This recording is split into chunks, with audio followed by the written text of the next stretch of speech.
Hello everyone and welcome back to the channel.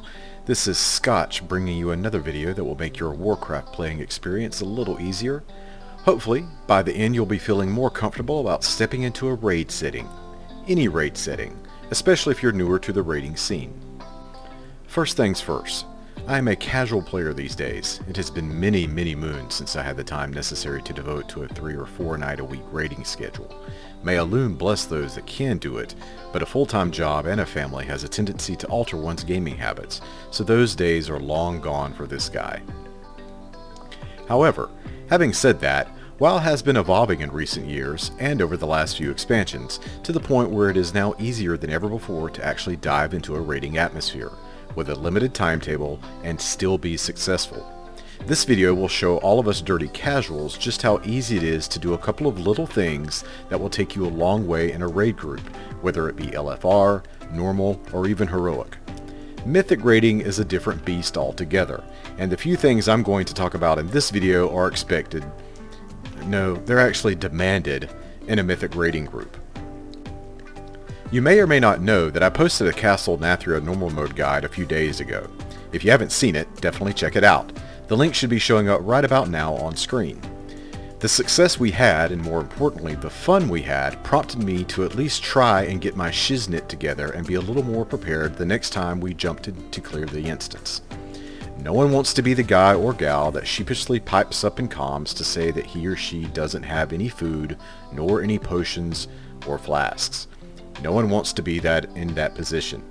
If you care about giving yourself and your team the best chance at downing more bosses, you need to be prepared to put a little skin in the game, and by skin in the game, I'm talking about a flake or two, nothing major. The other night I told myself that I was going to level up my cooking and at least try to put myself in a position to make my own raid consumables. I was literally expecting it to take me a week to get to where I needed to be. Gang, I was way off. I was where I wanted to be in less than 3 hours. Not only did I pump up my cooking skill, I leveled fishing as well. Thankfully, that is something that hasn't really changed since vanilla. Back then, there were a ton of recipes that required fish, and it just made sense to level the two skills at the same time. Back then, however, it felt like it took months to level cooking, and sometimes that bobber didn't move for hours at a time. It was a slow, time-consuming grind. Those days are long gone. Here's what I did, and here's how stupid easy it is to maximize your results.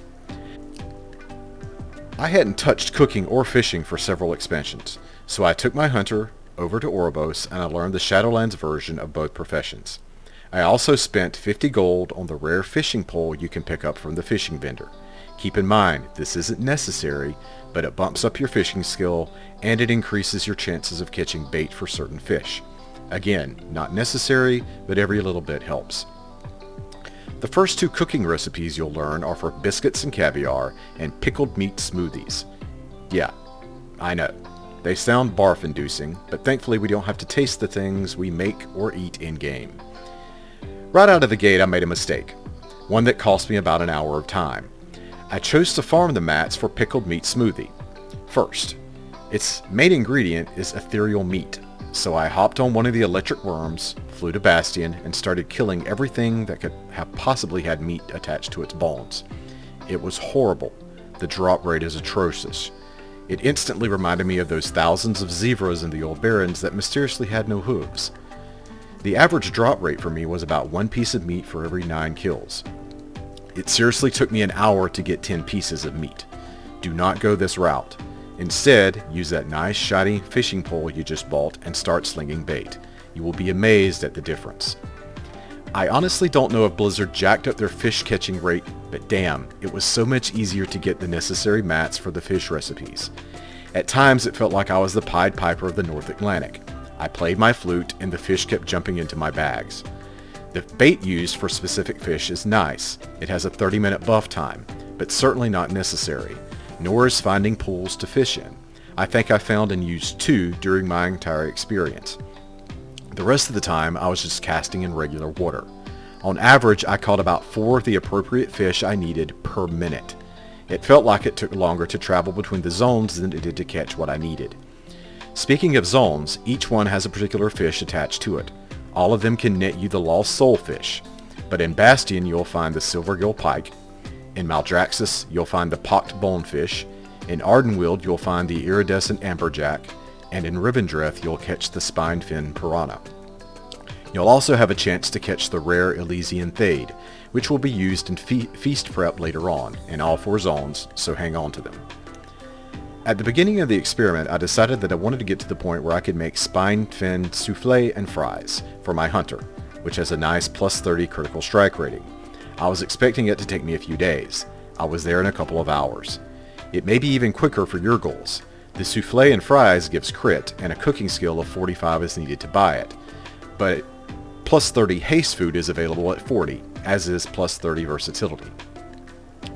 The bottom line here, kids, is that if you've got some spare time on your hands before you dive into the Raid Finder, you can have food ready for yourself and your team in relatively little time. If I can do it, then I know you most certainly can. Again, I wasn't even pressing. As I visited zones with world quests or campaign quests for my Covenant, I did those 2 on the side. It was easy and completely worth the time investment. So don't be the schmo with no food anymore. Impress your team by being that player that isn't afraid to plop down a feast before the first pulls, or before the timer hits 0 to start a battleground. Those little buffs and that extra little bit of attention paid to the details will go a long way towards clearing more raids. So happy hunting, cooking, and fishing. A little time invested for maximized rewards. There you go. Easy, right? I was honestly shocked at how smooth it was to level both professions. I was kicking myself for not paying attention to cooking and fishing in the most recent expansions. Shame on me. Anyway, kids, have a great morning, day, evening, or night. I hope you enjoyed this video. Once again, this is Scotch, one half of Sour Mash and Scotch over on Twitch. Links to the Twitch stream and my Twitter handle will be in the description down below. If you like what you saw, please follow me on Twitch and don't be shy about hopping on during stream and saying hello. Obviously, I want you to hit that big red subscribe button in the bottom right of the screen here as well. Have a good one, and I'll see you again soon.